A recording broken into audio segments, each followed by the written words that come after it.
Okay, got a couple things from Wilson Combat that we're going to install in this Ruger SR1911.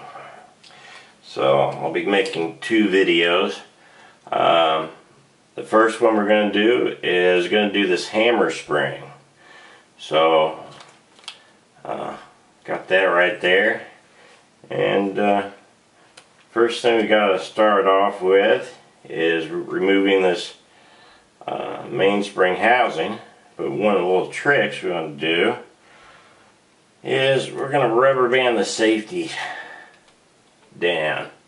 And what that's going to do is it's going to keep the sear spring from moving, so we don't make more work than what we need to. Alright, so the next thing we're going to do, let me get out my punch set here.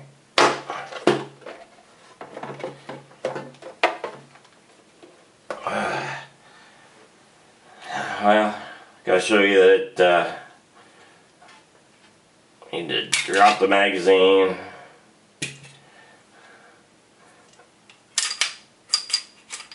And show you that it is indeed an anti-safe weapon.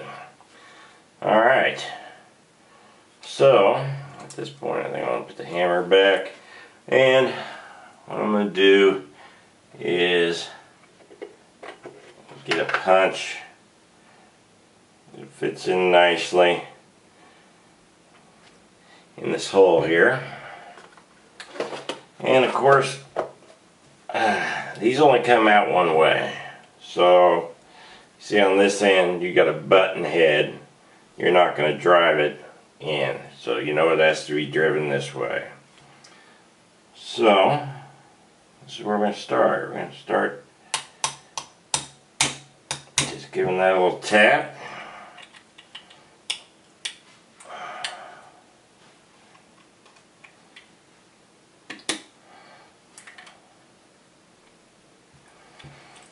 Okay. It just does not want to come out the rest of the way. It's got a little bit of pressure on it. There it went. Alright. So I'm going to push down on this because there's a little bit of pressure from the spring. And I'll put that up out of the way. And if you notice, this is an Ed Brown magwell setup that I'm using, if you're curious. So our rubber band's going to hold our sear spring and everything from moving. And the next thing we've got to do is on this spring is installed inside here for the hammer. And as you can see, there's a little pin here. This pin's probably too big. I'll go to my smaller punch. Alright, and that'll fit it right there. Obviously, it's only going to come out one way. You got the small end here and the big end here. One of the tricks, though, is that to get that out, we've got to compress the spring. So I'm going to find something here. Fits in there nicely. And I'm going to push down and compress the spring. Hopefully you'll be able to catch some of this on the camera. There we go. And be careful because it's under a lot of pressure. I just push that keeper out, and there we go. Whew. There's that little keeper. Set it out of the way for right now. Alright, and here is our mainspring. Alright, we're missing a little part. There it is. And this is how it fits inside there. So we'll go ahead and take off the top part and the bottom part and set that spring apart. We're going to get the Wilson Combat spring, and this one's a 19-pound spring. and it's going to loosen up the trigger, give a little softer trigger action. So going to put this together. You can either put it together now or you can drop in piece by piece, but you need to make sure that this goes in there. And I'm going to do it this way so that I know. Oh yeah. Alright. It's going to be a little bit tougher to compress, but such is life. We can make it work. Alright, so goes in this way. Alright, so we just need to reverse it. I'm going to compress the spring. And I've got it compressed, and I could have put this in halfway, but there we go. Now I'm just going to push it in. Alright. That's it. That spring is in there. Alright. And then we just got to go back together. Now, to go back together, what we need to make sure is this right here is a little rod that transforms that energy from that spring. So when we put this in here, we need to make sure that that little rod end fits inside this mainspring housing. So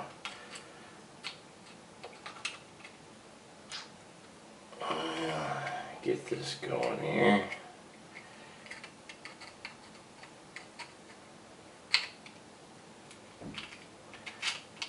Alright, and let's make sure that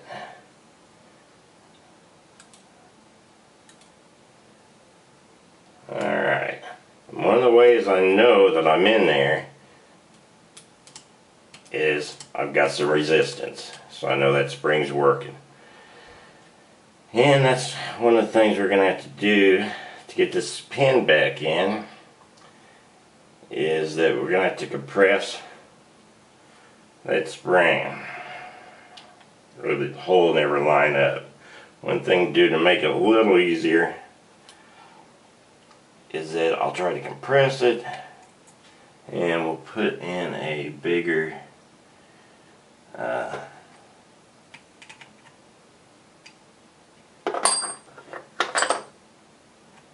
there we go. That'll hold it for me, and I can get this started.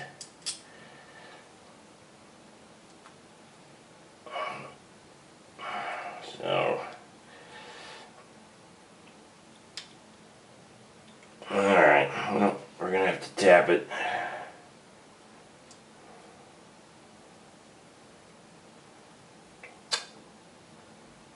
Still a lot of pressure on there.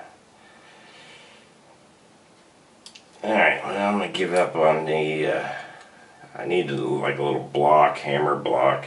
It would make this a lot easier, but I'll go ahead and pop that out. Well, that didn't work very well now, did it? Alright, let's rethink this. Alright, so it goes in this way. Alright.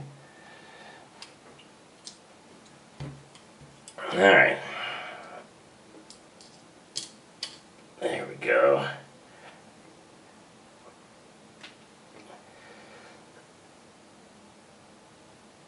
Is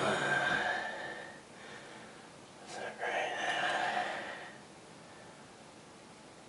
Alright. And let's tap that baby back in there.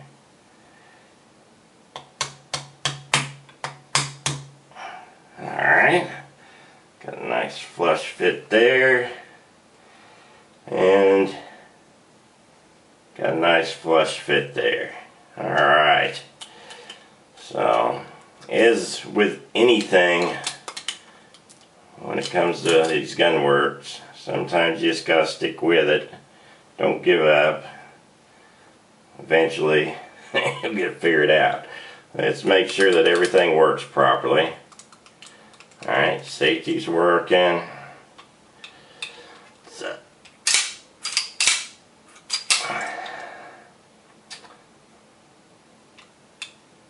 Safety, all that works.